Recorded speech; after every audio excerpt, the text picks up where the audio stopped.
Notice your body. Where is the tension? Where is the warmth? Where is the pull? Now, ask yourself, what name fits this? Is it sadness? Is it frustration? Is it fear? Is it calm?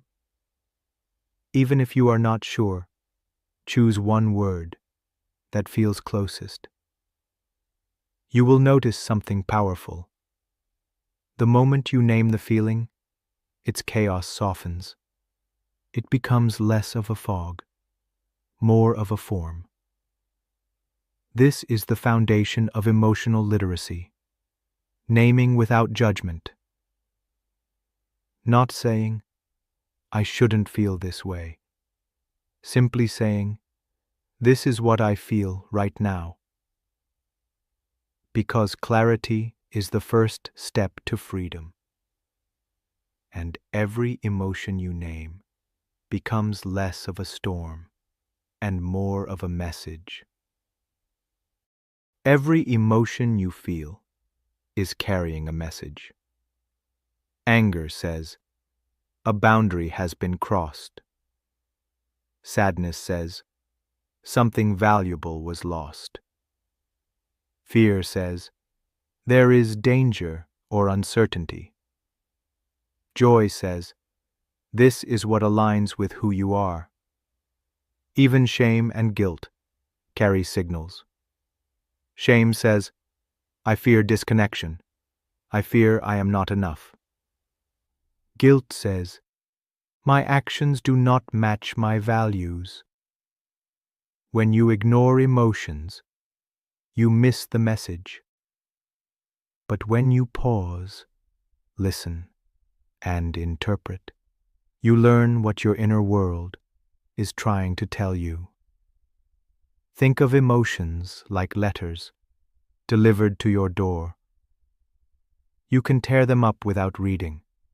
You can panic at the envelope, or you can open them, read the message, and decide how to respond. This is the skill of emotional literacy: to notice, to name, to interpret, and then to choose your response. For example, anger does not mean you must explode. It means you must look at your boundaries. Sadness does not mean you must collapse. It means you must honor the loss and allow comfort. Fear does not mean you must freeze forever. It means you must assess, prepare, and then move carefully. Every emotion is a messenger. None are mistakes. When you treat emotions this way, you stop fearing them. You start learning from them. And in that shift, you gain freedom. Because emotions are not dictators. They are guides. They are signals. And once you read their messages, you can act with clarity, instead of reacting from confusion. One of the most common mistakes is confusing what you feel with who you are. You feel anxious, and the mind whispers, I am anxious. You feel lonely, and suddenly it becomes, I am unlovable. You feel sad, and the thought arrives, I am broken. But hear this carefully. Feelings are temporary. They move like weather. Identity is the sky itself. It remains. It holds every passing storm. When you confuse feeling with identity, you make the storm permanent. But when you say, I feel anxious right now, you remember the truth. It is passing through. It is not the whole of you. This is why language matters. Say, I feel, not, I am. I feel angry, not, I am anger. I feel afraid, not, I am fear. This shift creates distance. It reminds you that emotions are guests, not rulers. Guests arrive. Guests stay for a time, and guests leave. Even when emotions feel overwhelming, when they seem endless, they are still moving. And you, the one who notices them, are bigger than any single feeling. So practice this with care. Next time the storm rises, pause, breathe, and remind yourself, this is a feeling, not my identity. In that moment, the storm softens, not because it disappears, but because you remember. You are the sky, not the passing weather. Emotions do not live in isolation. They are shaped by culture. In Japan, we have the word ame, a tender dependence, the comfort of leaning on someone, without fear of rejection. There is no exact English word for this. In Portuguese, there is saudade, a bitter-sweet longing, missing something deeply loved, mixed with gratitude that it existed at all. In German, there is Schadenfreude, the complicated pleasure in seeing someone stumble. Each culture gives names to experiences that might otherwise remain vague. And these names shape how people recognize, allow, and respond to feelings. So, what does this mean for you? It means emotional literacy grows when you expand your vocabulary. Sometimes English offers you only sad, but sadness can mean grief, loneliness, nostalgia, disappointment, emptiness. Each word carries nuance. Each nuance leads to clarity. The more precise your words, the more accurate your self-understanding. So begin collecting words. Borrow from other cultures. Notice the phrases your community uses. Notice the feelings that have no name yet, and describe them in your own way. Because every time you find a word that matches your inner world, you bring light into what was once shadow. And light gives you power, the power to work with emotion, to express it clearly, to invite others to understand. This is the gift of cultural lessons. They remind us that emotions are not weakness. They are human, universal, shared across languages, expressed through many names. And the more names you learn, the more fluent you become in the language of your own heart. Many people believe they must choose between two paths: be logical or be emotional. Logic is praised as strength. Emotion is dismissed as weakness. But this is a false choice. Logic without emotion becomes cold calculation, unable to connect. Emotion without logic becomes chaos, pulled in every direction. Neither extreme sustains a healthy life. Neither extreme sustains a healthy relationship. Balance is where strength lives. Think of logic and emotion as two voices in the same room. Emotion says, "This matters to me." Logic says, "Here is the best way forward." When you silence one voice, you lose clarity. But when you let both speak, you gain wisdom. For example, anger may rise. Emotion tells you, a boundary was crossed. Logic helps you decide, how can I address this without harm? Or sadness appears. Emotion tells you, I lost something valuable. Logic helps you ask, how can I honor this loss and still move forward? The integration of logic and emotion is not a tug of war. It is a partnership. And the practice of emotional literacy is learning how to listen to both. So, next time you face a decision, pause. Ask yourself two questions. What do I feel? What do I know? When you hold both answers together, you create direction that is wise, steady, and whole. That is balance. That is strength. That is the integration of mind and heart.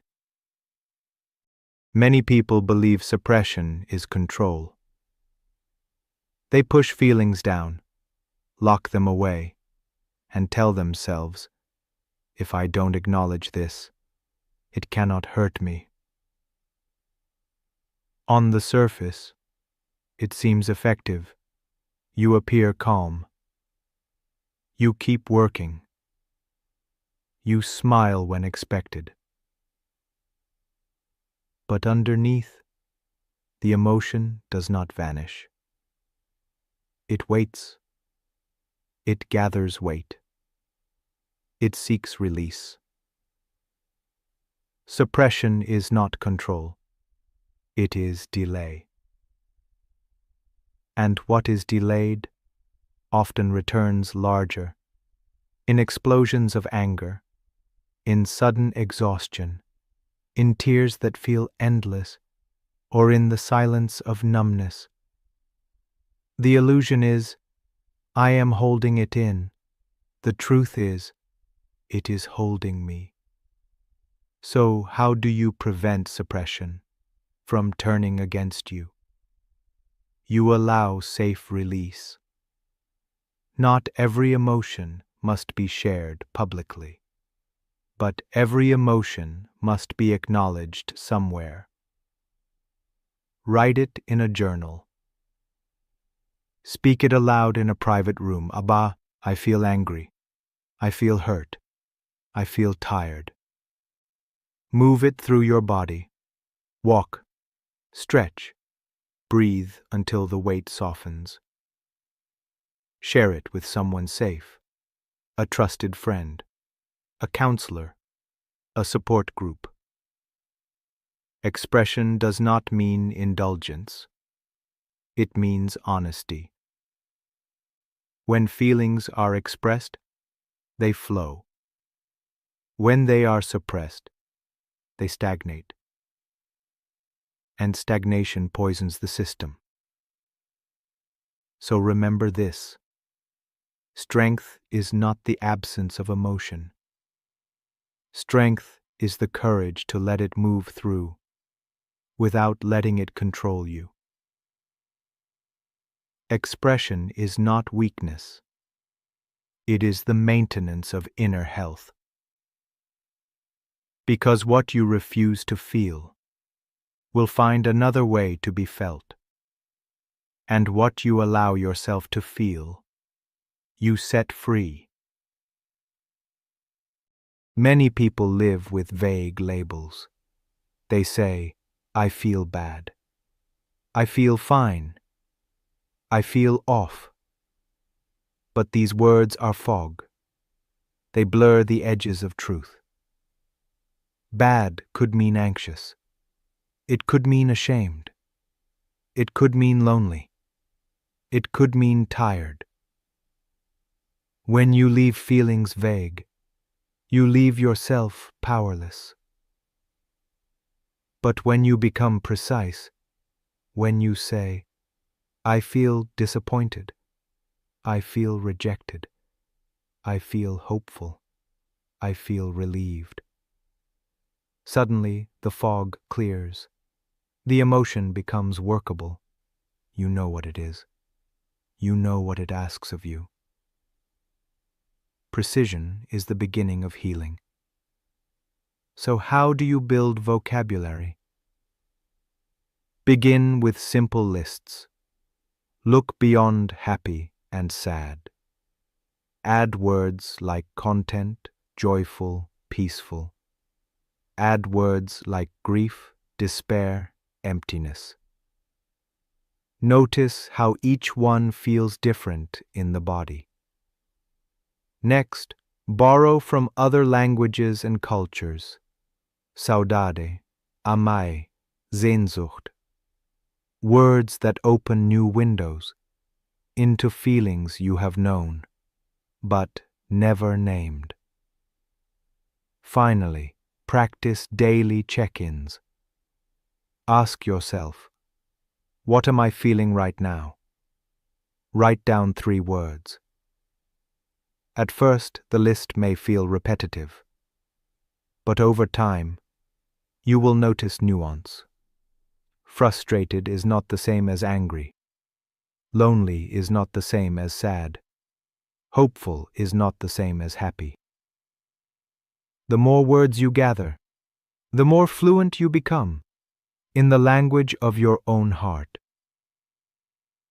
And fluency matters, because when you can describe your feelings clearly, you can share them clearly. And when you can share them clearly, others can meet you with understanding. So expand your vocabulary, not for decoration, but for freedom.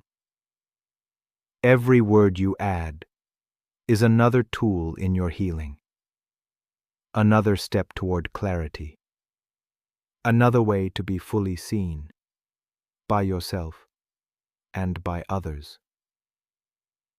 Many people try to control emotions before they understand them. They push them down. They distract themselves. They deny. But control without understanding is suppression. And suppression, as we have said, always backfires. Regulation begins with literacy. When you can name the feeling, I feel anxious, I feel angry, I feel hopeful, you give yourself clarity. And clarity makes space for choice. Because once you know what you feel, you can ask, what does this emotion need right now? Each emotion has its own medicine. When anger rises, the body needs release, movement, breath, a safe outlet for energy. When sadness arrives, the heart needs expression, tears, comfort, a reminder of connection. When fear takes hold, the mind needs grounding, slower breath, safe presence, reassurance of stability. When joy appears, it also needs attention, to be savored, celebrated, allowed to expand instead of dismissed. Regulation is not about erasing emotions. It is about guiding them. Think of yourself as a conductor. The orchestra of feelings may play loudly, but with practice, you can bring balance, rhythm, harmony. Try this. Next time you feel overwhelmed, pause. Name the feeling. Ask, what does this need? Then choose one small action. Breathe, stretch, call, write. Over time, this becomes skill. Not instant, but steady. And the skill of regulation turns emotional literacy into emotional freedom. Emotional literacy is not only for yourself. It is also for the bonds you build. Many conflicts in relationships do not come from lack of love. They come from lack of language. One person feels hurt, but says nothing, expecting the other to guess. Another feels angry, but hides it behind silence, leaving distance to grow. Or someone feels anxious, but expresses it only as control, and both partners suffer. Without words, emotions leak out sideways, through blame, through withdrawal, through misunderstanding. But when you share language, you create clarity. I feel overwhelmed right now. I feel lonely even when you are near. I feel hopeful about us. This honesty doesn't always erase conflict, but it builds trust. Because trust is not built on perfection. It is built on being real. So how do you teach others without forcing them? Begin by modeling. Use precise language for yourself. Say, I feel frustrated, not angry. Or, I feel anxious because I need reassurance. This shows others a new way, without demanding it of them. Invite gently. Ask, what are you feeling right now? If they struggle, offer options. Do you feel tired? Do you feel discouraged? Do you feel hopeful? Encourage patience. Not everyone grew up with the same words for emotions. For some, this practice feels foreign. Celebrate progress. Each time someone names their feeling, acknowledge it. Say, thank you for sharing that. Because the goal is not perfect vocabulary. The goal is connection. And when a relationship becomes fluent in feelings, conflict softens, intimacy deepens, and both people grow stronger together. So remember, emotional literacy is not only self-care, it is relational care. It builds bridges. It opens doors. It allows two hearts to understand one another with more clarity, more grace, more truth. We have walked through many truths tonight. That feelings are not enemies, but messengers. That emotions do not define identity. They are weather passing through the sky of self. That suppression backfires, but expression brings release. That language shapes clarity. The more words you gather, the more power you have to understand, to communicate, to heal. And we have seen balance, logic and emotion working together, not in conflict, but in partnership. This is the heart of emotional literacy: to notice, to name, to interpret, to respond, not with panic, not with silence, but with clarity and care. This is your gift now, the ability to read your inner world with precision, the ability to honor your feelings without being ruled by them. And that gift will carry you forward. Take a slow, steady breath with me. Inhale awareness. Exhale understanding. Hold this truth. You are becoming fluent in the language of your own heart. And fluency leads to freedom. Freedom to speak. Freedom to feel. Freedom to connect. But the journey does not end here. At 10 p.m., Haley James will meet you. Her voice is gentle, calm, and steady. She will walk with you through one of life's hardest endings, breakup recovery. Where I have given you words to understand your emotions, she will give you space to heal from heartbreak, to release, to grieve, to rediscover yourself after love has shifted. So breathe once more. Inhale literacy. Exhale readiness.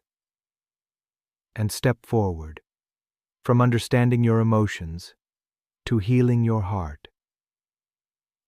In many lives, feelings rise like waves, without names. A tight chest, a restless mind, a heaviness behind the eyes. You know the sensation, but you don't always have the language. And when emotions have no words, they can feel like storms without maps. You are tossed around, uncertain, reacting instead of responding. This is why emotional literacy matters. It is not about being dramatic. It is not about exaggerating pain. It is about clarity. When you can say, I feel anxious, instead of just, something is wrong, you create direction. When you can whisper, I feel lonely, instead of just numbing the ache, you create a path toward connection. Words don't erase feelings, but they give feelings form.